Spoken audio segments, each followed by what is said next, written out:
नमस्कार.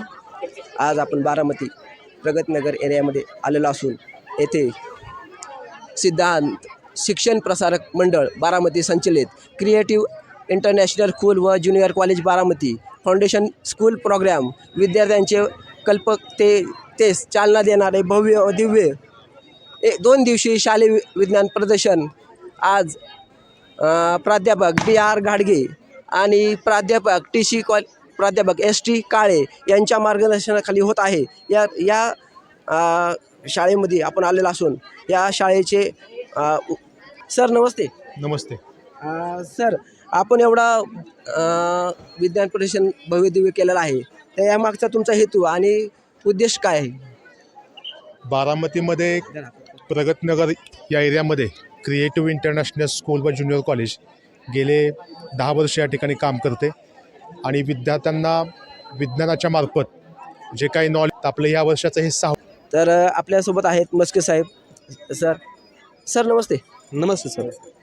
सर, दैनंदिन जीवनामध्ये याचा उपयोग होईल का, होऊ शकतो का? या प्रयोग जे आपण करतोय त्याचा थोडक्यात काय बोलू शकता?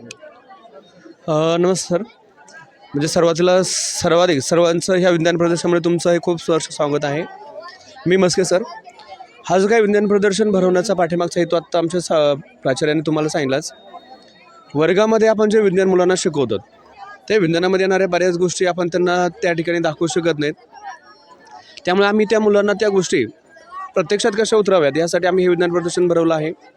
या विज्ञान प्रदर्शनामध्ये आम्ही जे काही उपकरणं किंवा जे काही प्रकल्प तयार केले आहेत हे सगळे प्रकल्प साधारणतः आपल्या रेग्युलर जीवनामध्ये कशा प्रकारे आपल्याला उपयोगी पडतील याविषयी आम्ही याचा विचार केला आहे.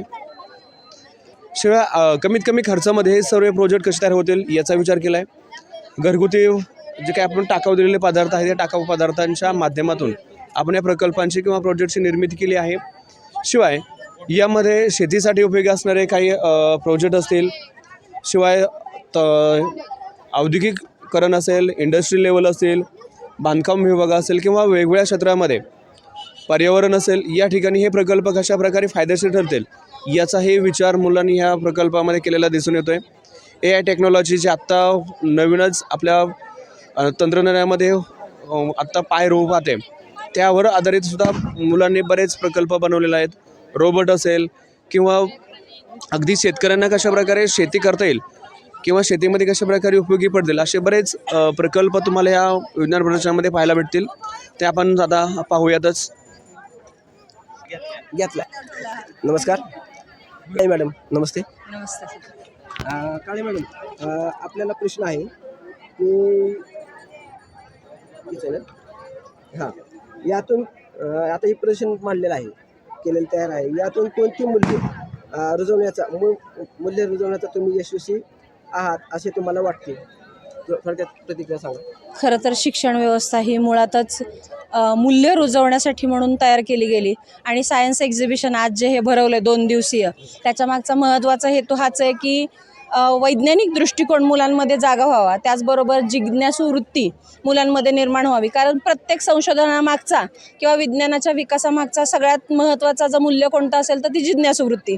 जेव्हा मुलांना एखादा प्रश्न पडतो त्याच वेळेस त्याचं उत्तर ते शोधण्यासाठी धडपडतात आणि त्या उत्तरातूनच नवनवीन शोध आजपर्यंत लागलेत. तसं आज जर तुम्ही बघितलं तर चिकाटी असेल, जिद्द असेल, प्रामाणिकपणा असेल, निष्ठा असेल, यांसारखी अनेक मूल्य, त्याचबरोबर वक्तशीरपणा, ही सगळी मूल्य आज या मुलांमध्ये आम्ही रुजवताना आणि रुजवण्यामध्ये यशस्वी झालो असं आज आम्हाला खऱ्या अर्थाने वाटतंय. खरं तर नेतृत्व गुण आज तुम्ही बघताय की या विज्ञान प्रदर्शनामध्ये अजून आसपासच्या परिसरातील आणि अनेक पालक भेट देत आहेत, विद्यार्थी भेट देत आहेत, परंतु आमची मुलं न दमता न थकता तेवढ्याच उत्साहाने आणि जिद्दीनं आणि तेवढाच नेतृत्व गुण त्यांच्यामध्ये आहे. त्याच पद्धतीनं ते त्यांचा प्रोजेक्ट किंवा त्यांनी जो विषय मांडला आहे तो एक्सप्लेन करण्याचं काम ती मुलं करताना दिसत आहेत. त्यामुळं आम्ही जी मूल्य खऱ्या अर्थाने शिक्षण व्यवस्थेने रुजवण्याचा प्रयत्न केला आहे ती आम्ही आज या ठिकाणी या सायन्स एक्झिबिशनच्या माध्यमातून लोकांना दाखवू इच्छितो की ती मूल्य रुजवण्यामध्ये आज आम्ही यशस्वी झालेलो आहोत. बरं, तुमचं ह्याच्याविषयी काय मत आहे? त्यांच्या मताशी मी पूर्णपणे सहमत आहे. कारण जोपर्यंत मुलांना त्यांची मूल्य कळत नाहीत किंवा समजा त्यांच्यामध्ये जे कलागुण आहेत त्यांना जोपर्यंत आपण वाव देत नाही तोपर्यंत त्यांच्यामध्ये कुठले सुप्त गुण आहेत हे आपल्याला कळत नाही आणि त्यामुळंच मी यांच्या मताशी पूर्णपणे सहमत आहे. अजून एक मॅडमला प्रश्न आहे. सद्यस्थितीत आधारित काही प्रयोग आहेत का? मॅडम तुम्ही बोलला होता ना.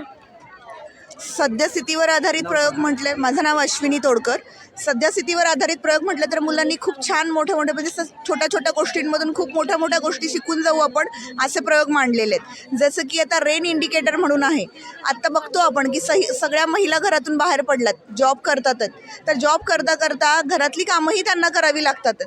तर आता पावसाळ्यामध्ये आपण कपडे बाहेरच सुकत घालून येतो, जर पाऊस आला तर आपल्याला समजत नाही, आपण असतो बाहेर घराच्या. तर रेन इंडिकेटर ह्याच्यामुळे, या एक्सपेरिमेंटमुळे आपल्याला कळू शकतं की ऑटोमॅटिकली ज्यावेळेला रेन सोलर सिस्टीमच्या पॅनलवरती पडेल त्यामुळे सुकत घातलेले कपडे ऑटोमॅटिकली सिलिंग खाली येतील.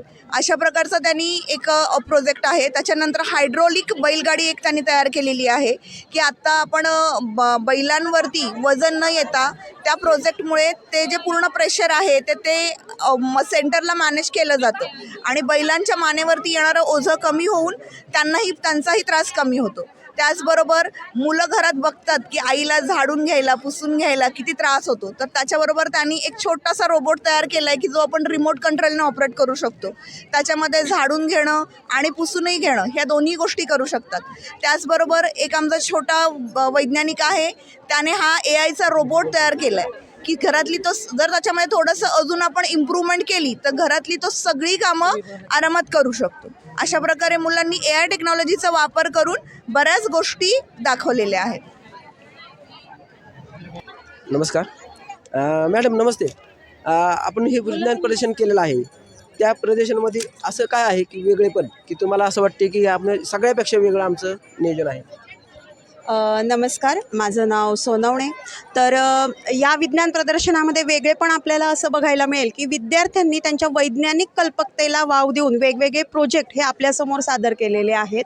जरी त्यांना हे नॉलेज पुस्तकातून 4 भिंतीच्या आतमध्ये मिळालेलं असलं तरीसुद्धा त्यांनी वर्किंग मॉडेल याच्यावर तयार केलेले आहेत की ज्या पद्धतीतून आपल्याला हार्ट मॉडेल असू दे किंवा एखादं सेन्सर मॉडेल असू दे, हे त्यांनी मांडण्याचा प्रयत्न केला आहे आणि यातून त्यांच्या ज्या वैज्ञानिक संकल्पना होत्या ह्या त्यांना पुस्तकाच्या माध्यमातून कितीपर्यंत त्यांच्या मनामध्ये रुजल्या आहे याची आपल्याला परिपूर्णता ह्या प्रकल्पांमध्ये बघायला मिळत असते.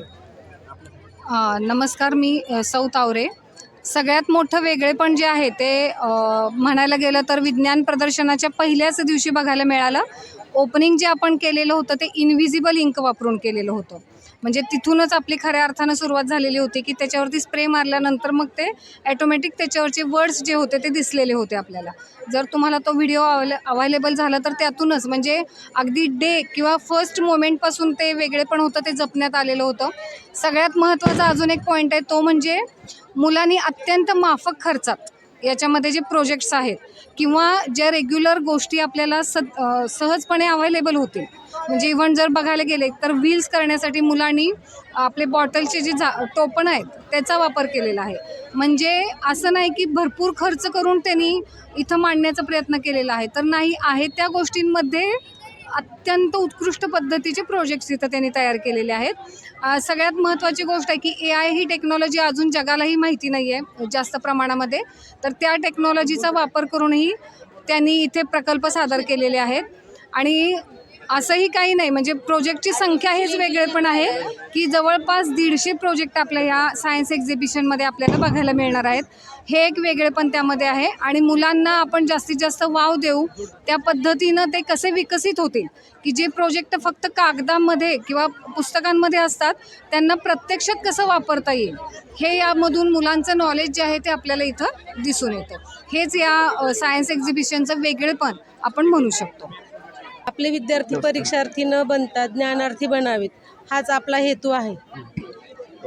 रोजिनी जळकोटे. नमस्कार. आपण आलेलो आहे. नमस्कार. आपण इथं आलेलो आहे. काय नाव बाळा तुझं? माझं नाव रुद्र. बरं. यांनी खूप मोठा चांगला प्रोजेक्ट तयार केलेला आहे. ते मॅडम त्याविषयी बोलतात. मॅडम आज रुद्रबर्गे या विद्यार्थ्याने आर्टिफिशियल इंटेलिजंट यावर आधारित रोबोटिक म्हणजेच यंत्रमानव हे यंत्र तयार केलेले आहे आणि ते यंत्रमानव कसे बनवले हे त्याच्याकडून आपण जाणून घेऊया. हा रोबोट मी आणि माझा मित्र वेदांत आम्ही दोघांनी मिळून बनवलेला आहे. याच्यामध्ये आम्ही 4 गिअर मोटर, 2 रिमोट कंट्रोलचे सर्किट आणि ह्याच्या आतमध्ये एक कॅमेरा बसवलेला आहे, जेणेकरून जो फोटो डिटेक्ट करतो आणि प्रत्येकाचं नाव देखील घेतो. याची मॅक्झिमम रेंज 1 किलोमीटर आहे, म्हणजे इथून जवळजवळ तो उड्डाण पुलापर्यंत चालू शकतो. ह्याच्या आतमध्ये एक कॅमेरा आहे जो आपल्या फोनला कनेक्ट होतो, म्हणजे ह्याच्या पुढे काय काय चालू आहे आपण घरी बसले बघू शकतो. ह्याचा उपयोग बऱ्याच इंडस्ट्रीमध्ये आपण काही सामान द्यायचं असेल तर करू शकतो, एखाद्याला रिसिव्ह करायचा असेल त्यासाठी करू शकतो. हा बोलतो पण, हा चालतो आणि आपलं काय सामान कोणाला द्यायचं असेल तर तोही देऊ शकतो. आता बाहेरच्या देशात असलंच रोबोट वापरतात, त्यामध्ये त्यांचं काही कोणाला काही सामान पाहिजे असेल ते ह्याच्यामध्ये ठेवतात आणि ॲटोमॅटिक मग तो ज्याचं सामान आहे तो त्याला देतो. केलं तू हे दाखवू शकतो का चालवून का? ह्याचा एक रिमोट आहे जो फ्रंट बॅक करतो. हे फ्रंट बॅकचं आहे आणि हे लेफ्ट राईटचं आहे. हे फ्रंट तू बोल तुझं तिकडं हो का. हा आता फ्रंट झाला, ह्यानी बटन दाबलं, ह्याने आता हे बटन दाबलं फ्रंट झाला हा, आणि आता ह्याने हे वरचं बटन दाबलं हा बॅक होणार. आता हे बटन दाबलं की हा लेफ्ट लेफ्ट म्हणलं हे इकडं जाणार आणि राईट म्हणलं इकडे जाणार. आता इथला सरफेस चांगला नाही त्यामुळे ते चालणार नाही. आता ह्याच्या खाली आम्ही ह्याच्यासमोर आता एक पुष्टा टाकला ज्याच्यामुळे तो फ्रंट बॅक चालू शकतोय. दादा तुझं नाव सांग. माझं वेदांत सतीश भगत. तुम्ही ह्यात काय तुम्ही दोघांनी मिळून तुम्ही बनवलाय तर थोडीशी माहिती अजून हा रोबोट आहे ह्याचा उपयोग आपण मोठ्या इंडस्ट्री किंवा हॉटेलमध्ये वेटर म्हणून करू शकतो. तिथं आपण वेटर म्हणून जर का केला तर इथं आपण जेवणाचं ताट ते ह्यावर ठेवू शकतो व आपण ते गिऱ्हाईकाला म्हणजे देऊ शकतो व आपण ह्याला मोठ्या इंडस्ट्रीमध्ये जड उचलण्यासाठी ह्याचा उपयोग केला जातो.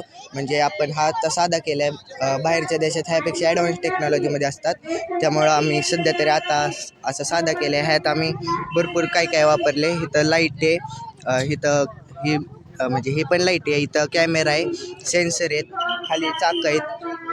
काय वापरलं, किती खर्च? ह्याचा टोटल खर्च 1000 आला आहे. यात आम्ही बऱ्यापैकी घरचं सामान वापरण्यात आलेलं आहे, जे काय असेल ते, ज्याला कमीत खर्चात कसं बनवता येईल ते आम्ही बघितलेलं आहे. फक्त जे काही सेन्सर असतील ते आम्ही बाहेरून विकत घेतलेले आहेत, जसं की रिमोट कंट्रोल सर्किट. आता ते काही शक्यतो आपल्याकडे नसणारच, बाकी सगळं आम्ही घरचंच वापरलेलं आहे.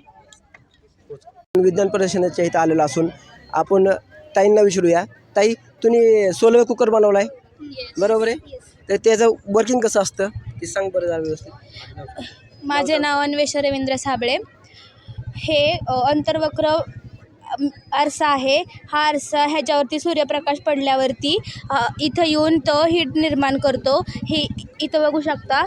इथं आपण भाजी काय भाजायचं असेल किंवा पाणी उकळायचं असेल ह्याच्यासाठी उपयोग होतो. बरं, किती वेळात पाणी गरम होतं, चहा गरम होतो? जसे प्रकाश इथं पडून जसे रिफ्लेक्ट होतील तशाप्रमाणे. तरी किती मिनटं लागतात? 2 मिनटं, 5 मिनटं? 5 मिनटं. 5 मिनटात लागतात. बरं, हे बनवायचा उद्देश काय तुझा? आता महिला जेव्हा स्वयंपाकघरात काम करत असतात ना, त्यावेळेस आता गॅस त्यांचा उपयोगमध्ये येतो. तर गॅसचं लिकेजिंग किंवा ब्लास्टिंगचं हे समस्या निर्माण होतात ना, त्यासाठी आम्ही हे केलेलं आहे. हे फक्त आपण जर मोकळ्या जागेमध्ये किंवा कुठं सूर्यप्रकाश जिथे येतो ना तिथं जर आम्ही ठेवलं, गॅलरी वगैरेमध्ये कुठं ठेवलं ना, तर तिथं हे येऊन एकाच जागी होणार. मग हे गरम होईल आणि मग नंतर ना आपलं जे काही वरती आपण भाजायचं वगैरे काय असेल ना, मग ते ह्याच्यात काय काय होऊ शकतं? आपण अंडी उकडू शकतो किंवा पापड भाजू शकतो, पाणी गरम करू शकतो, भात शिजू शकतो, भाजी करू शकतो. आणि ह्याला बनवायला तुला किती दिवस लागले? एका दिवसात झालं. आणि खर्च किती आला? 200 रुपये. म्हणजे कमी पैशामध्ये तू हे नियोजन केलेलं आहे. येस. आणि हे सगळ्यांसाठी उपयुक्त आहे, सगळ्या घरामध्ये चालू शकतं. हो. आम्ही काय केले, पहिल्यांदा जुने टीव्हीची डिश घेतली आहे, नंतर आरसीचे छोटे छोटे तुकडे घेऊन मग आम्ही कॉन्केव्ह मिरर तयार केले आहे. आणि इथं आम्ही कॉपरची वायर घेतली आहे, कारण copper is a good conductor of heat. असं आहे का? बरं, ही ही जी डिश आहे ती चालू होते का बंद आहे? बंद आहे. बंद आहे. बंद आहे. ह्याच्यात तुला 100% गॅरंटी आहे की ह्यात आपलं सगळं होऊ शकतं? हो झालेलं आहे. काल आम्ही ह्याच्यावरती पाणी पण तापवलं आणि पापड पण भाजून घेतले. आज सूर्यप्रकाश कमी आहे त्याच्यामुळं काही थोडंसं होत नाही. बरं तुम्हाला एक प्रश्न आहे, ही जी बनवलं आहे ते घरात किती उपयोगी येऊ शकतं आपल्याला? सांगा म्हणजे कोण बोलतंय? येऊ शकतं उपयोगी? फक्त हो म्हण ना. हो होऊ शकतं. होऊ शकतं. होऊ शकतो. हे होऊ शकतं. बरं म्हणजे सगळ्यांसाठी उपयोगी आहे. घरात आपल्याला एनर्जी, बरं लाईट आणि गॅस सगळं वाचू शकतं. ओके चला धन्यवाद, थँक्यू. आणि तुला कार्याला शुभेच्छा. थँक्यू. हॅलो दीदी, आपण हे प्रोजेक्ट केलेला आहे ते कशाचं आहे? नाव सांग. माझं नाव दिव्या साळवे. माझं नाव दिव्या साळवे आणि माझ्या पार्टनरचं नाव कार्तिकी बेलदार. आमच्या प्रोजेक्टचे नाव आहे ॲसिड रेन. ॲसिड रेन ही ॲसिड रेनमध्ये सल्फरिक ॲसिड आणि नायट्रिक ॲसिड असतं. म्हणजे जो कंपनीतून किंवा गाड्यामधून धूर निघतो त्यामध्ये सल्फरिक ॲसिड नायट्रिक ॲसिड असतं. ते ऑक्सिजन, वॉटर आणि अदर केमिकल बरं रिॲक्शन करतं आणि त्यात हार्मफुल पोल्युटंट्स असतात. त्यामुळे जो पाऊस पडतो ना ते घातक असतं लिव्हिंग ऑर्गॅनिझमसाठी. व तसेच पॅलेस असतं त्याच्यावर ते डाग पडतात ॲसिड रेनमुळे. दीदी ह्याला बनवायला किती खर्च आला? बनवायला का ह्याला 150 रुपये खर्च आला. आणि ऐका ना, कुठल्या वस्तू तुम्ही ह्यात वापरल्यात? आम्ही काय यात कार्डबोर्ड, तसंच wood, cotton, DC motor and volt motor. ह्याचा बनवायचा उद्देश काय आहे? का तुझा उद्देश काय आहे? कशासाठी बनवला आहे तुम्ही? काय विषय काय त्याचा? पोल्युशन म्हणजे असं जे कंपन्यातला कंपन्या म्हणजे गाड्यांचा वापर कमी करावा, म्हणजे कंपन्यांचा वापर कमी करावा. ह्या प्रोजेक्टमुळे प्रदूषण होणार नाही? नाही म्हणजे हे मॉडेल आहे. ही जर साकार झालं समजा तर ह्याच्यापासून प्रदूषण असं होणार नाही असं तुला वाटतंय का? नाही हे ॲसिड नाही ह्याच्यामुळे होणार. यस चालेल. आता हे नंबर येणार आहे तुझे, तर तुला काय वाटतंय आपला कितवा नंबर येऊ शकतो? तिसरा. पहिला. तुझा? पहिला. अरे वा छान.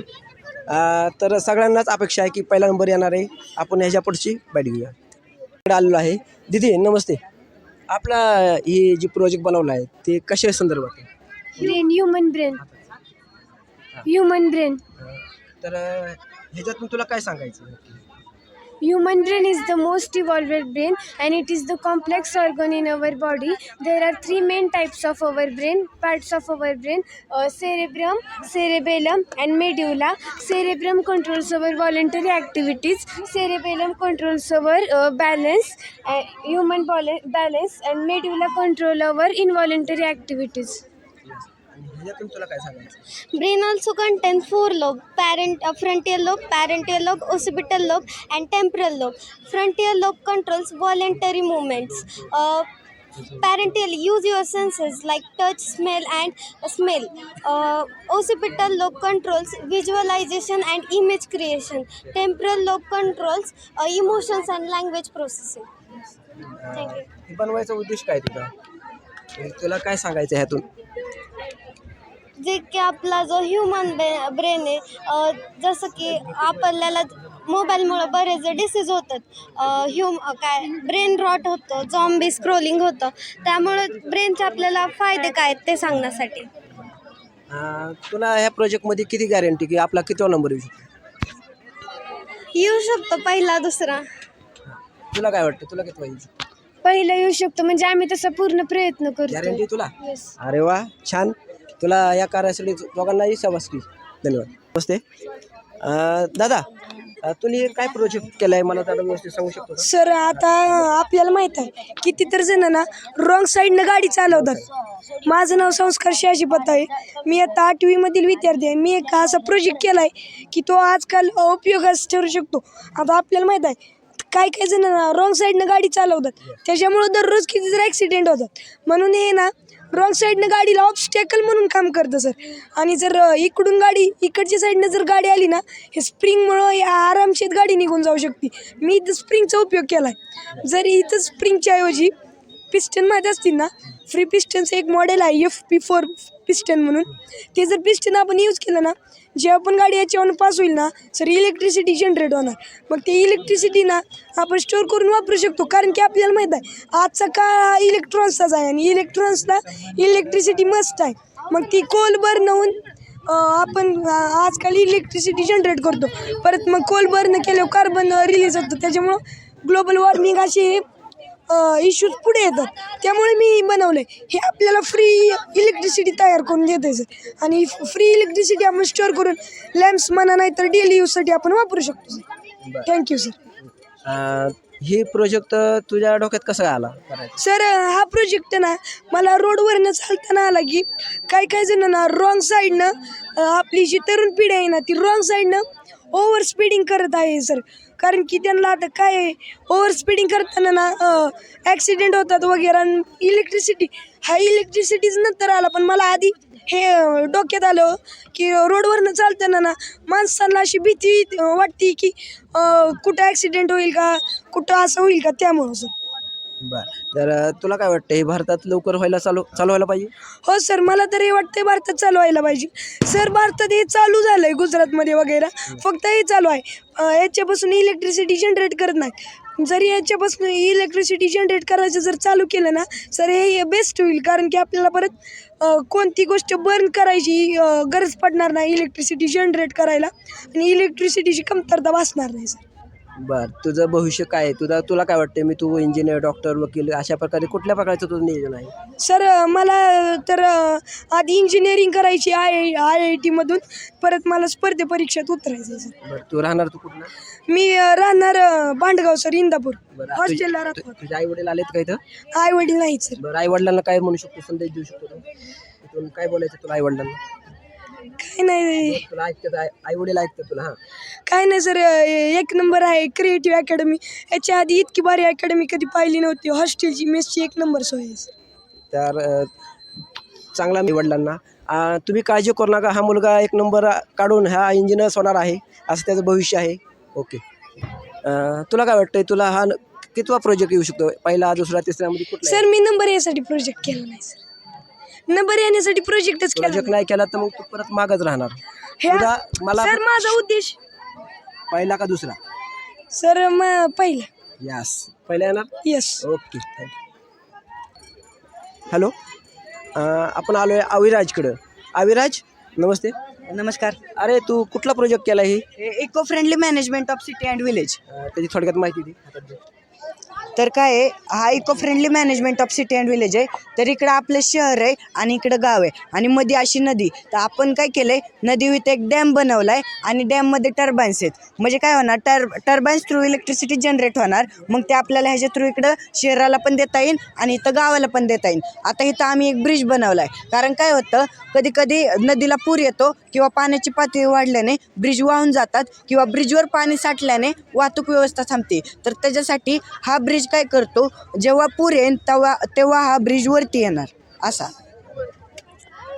आणि वरती आल्यानंतर वाहतूक व्यवस्था पुरात देखील सुस्थितीत राहणार. आता इकडं आपले गाव आहे, इथं हा माळ आहे. तर शक्यतो माळांवर पाऊस पडल्यानंतर काय होतं, पाणी वाहून जातं. पण आपण इथे या चाऱ्या खोदल्यात जेणेकरून ते पावसाचं पाणी त्यात साठणार आणि साठल्यानंतर मग त्या जमिनीतच जिरपणार, जेणेकरून जमिनीतली पाण्याची पातळी वाढणार. आणि इथं हा ओढा आहे. ओढ्यामध्ये आपण सेम केलं आहे. कारण काय होतं, ओढ्यामध्ये पाऊस पडतो, पाणी साठतं आणि ते पाणी 1-1.5 महिन्यात राहतं. पण ह्या खड्ड्यांमार्फत ते पाणी पुढील 4 ते 4.5 महिने टिकू शकेल व शेतकऱ्यांसाठी फायदेशीर ठरेल. आता हे आपलं संपूर्ण गाव आहे. तर आपण काय केलंय, प्रत्येक घरावर सोलर पॅनल लावले जेणेकरून ते स्वतःची इलेक्ट्रिसिटी स्वतः बनवतील आणि आपण जे कोल जाळून इलेक्ट्रिसिटी बनवतो ती थांबली जाईल आणि जेणेकरून वायू प्रदूषण होणार नाही. तर इथं आपला गोठा आहे. गोट्यासाठी आपण गोबर गॅस बनवला आहे, जेणेकरून जे नॅचरल गॅस आहेत ते वाचतील. आणि आपण शेजारीच एक तळं केलंय जे की शेतकऱ्यांना अजून फायदेशीर ठरेल. आता इकडे हे सगळं शहर आहे आणि शहरांवर देखील आपण सोलार पॅनल लावलेत, ज्याने शहरात देखील जास्तीत जास्त इलेक्ट्रिसिटी जनरेट होईल. आणि हे सगळे जे स्ट्रीट लाईट्स आहेत त्यांच्यावर सुद्धा सोलार पॅनल लावलेत, जेणेकरून त्यांच्यासाठी इलेक्ट्रिसिटी खर्च होणार. आता शहरातला मेन प्रॉब्लेम काय असतो, तिथलं खराब पाणी, वेस्ट वॉटर ते डायरेक्ट नदीत सोडतात, जेणेकरून वॉटर पोल्युशन होतं. पण मग आपण काय केलं आहे, नदीच्या आणि शहराच्या मध्ये अशी झाडं लावलेत आणि ते खराब पाणी ह्या पाईप्स थ्रू तिथं सोडले जाते आणि ते मग खराब पाणी झाडं ॲब्झॉर्ब करतात, त्यातली न्यूट्रियंट्स घेतात, त्यांची ग्रोथ होते आणि नंतर मग तेच पाणी फिल्टर करतात आणि नदीत सोडतात. तर असा हा आमचा प्रोजेक्ट आहे. हा प्रोजेक्ट तुम्ही कशा पद्धतीने बनवला, काय काय सामग्री वापरली तुम्ही? याच्यासाठी आम्ही जास्त काही नाही, आम्ही जास्तीत जास्त पुष्ट वापरला आहे आणि तो सेकंड हँड पुष्ट आहे. आणि हे सर्व उद्देश देतो या सगळ्या प्रकल्पाच्या मागचा उद्देश काय आहे? माझा एकच उद्देश आहे की आज आपण खूप विकसित झालो आहे, पण आपल्यामुळे निसर्गाची हानी होती आणि मी ती हानी वाचवण्यासाठी हे मॉडेल बनवलं आहे. तुझ्याबरोबर कोण कोण आहेत अजून तुझ्या साथीदार आहे काय? माझे 2 मित्र नाव सांगतो. हे सोहमराज शिपकुळे. सोमराज शिपकुले. दुसरं कोण आहे? स्पर्श राऊत. बरं, तुला ह्या संदर्भात काय सांगता येईल? ह्या संदर्भात तुला अजून काय सांगता येईल? आम्ही या घरांवर सर्व घरांवर आम्ही सोलर पॅनल लावलेले आहेत, त्यामुळे सर्व घरांवर एनर्जी स्वतःची इलेक्ट्रिसिटी ते गेन करतात व ते वापरतात. अजून बरं, तुला काय सांगायचं आहे? आम्ही इथे तळे केले आहे कारण की शेतीसाठी का नाही आता पाणी पुरत नाही, कारण जे नदीकडेला आहेत त्यांनाच फक्त पाणी पुरतं, पण आता आपण वडे केले आहेत त्यामध्ये पावसाचं पाणी 1-1.5 महिन्याच टिकतं, पण असे खड्डे केले तर 4.5 महिने ते टिकू शकतं. यामुळे शेतकऱ्यांना पाण्याची प्रॉब्लेम होणार नाही. बरं, कुठल्या गावचं आहे तुला? बावडी, इंदापूर. मी पांडे करमाळा. फकराबाद, जामखेड. बरं, आई वडील आले तुझे इथं, पाहुणे आले. बरं, आई वडिलांसाठी काय सिद्ध द्यायला तू भविष्यात काय होणार आहे सांगा. यातून एकच संदेश देतो मी की निसर्गाची आपण काळजी घेतली पाहिजे. तुला भविष्यात काय व्हायचं? इंजिनियर. तुला मला इंजिनियर्स व्हायचं आहे, आई वडिलांसाठी काय? पण काय आहे, मला समाजसेवा करण्याची सवय आहे. जरी मी इंजिनियर झालो तर मी हे कर्तव्य म्हणून करेल की माझ्याकडून काहीतरी समाजसेवा घडेल. तू आई वडिलांसाठी काय सिद्ध द्यायला? मी इंजिनियर व्हायचं माझं स्वप्न आहे, पण का नाही घरची म्हणतात की तू UPSC दे, IAS हो, पण मी IAS झालो तर का नाही एन्व्हायरमेंटसाठी काही ना काहीतरी करेनच. बरं, हे तुम्ही जो सगळ्यांनी प्रोजेक्ट केलेला आहे तर ह्याच्यात तुझा नंबर किती येणार आहे? तर आता शिक्षकांवरच किंवा तुला काय खात्री आहे, पहिला का दुसरा? आता मनात तुझं सांग. आता म्हणजे सगळ्यांचेच प्रोजेक्ट चांगले आहेत आपल्याला. तुझं सांग. माझं म्हणजे पहिला दुसरा येऊ शकतो.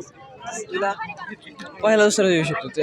हां, पहिला? हो पहिला. तुझा बरोबर आहे? पहिला दुसरा येऊ शकतो. पहिला का दुसरा? पहिला. तर सर्वांना खात्री आहे की आपल्याला 1 नंबर मिळणार आहे. तर अशा प्रकारे भविष्याचे इंजिनियर, डॉक्टर, वकील आपल्या इथे या क्रिएटिव्ह बनवायचं काम चाललेलं आहे. त्यांना आपण शुभेच्छा देऊया. थँक्यू. इथे पालकवर्ग आले आहेत. तर पालकवर्गांना आपण विचारूया की सर, ह्या प्रोजेक्टातून तुम्हाला काय वाटते? मुलं भविष्यात काय, त्यांचे उद्देश काय, किंवा त्यांना तुम्ही कशाप्रकारे तुम्ही संबोधता, काय त्यांची प्रतिक्रिया तुमची? भविष्यात हे चांगल्या प्रकारचे पुढं तुमचं नाव सांगा. नागेश महादेव स्वामी. माझे नात आणि नातू इथंच शिकायला आहेत आणि त्याचं मी कौतुक करतो हे क्रिएटिव्ह अकॅडमीचं, की असे प्रोजेक्ट मी आत्तापर्यंत कुठंच पाहिले नाहीत आणि मुलांचं खरंच कौतुक केलं पाहिजे. एवढ्या वयात त्यांनी असं प्रकारचे प्रोजेक्ट बनवतात आणि त्यामुळे भविष्यात ह्यांचं खरंच उज्ज्वल भविष्य यांचं घडवण्याचं कार्य हे क्रिएटिव्ह अकॅडमी करत आहे. प्रोजेक्ट बघून तुम्हाला काय? आणि प्रोजेक्ट बघून असं मला वाटतं की हे प्रोजेक्ट खरंच जिवंत माणसासारखेच एकदम आहेत आणि ते एकदम असं सुकतं, म्हणजे चालते बोलते आपल्याला म्हणतो त्या प्रकारचे आहेत.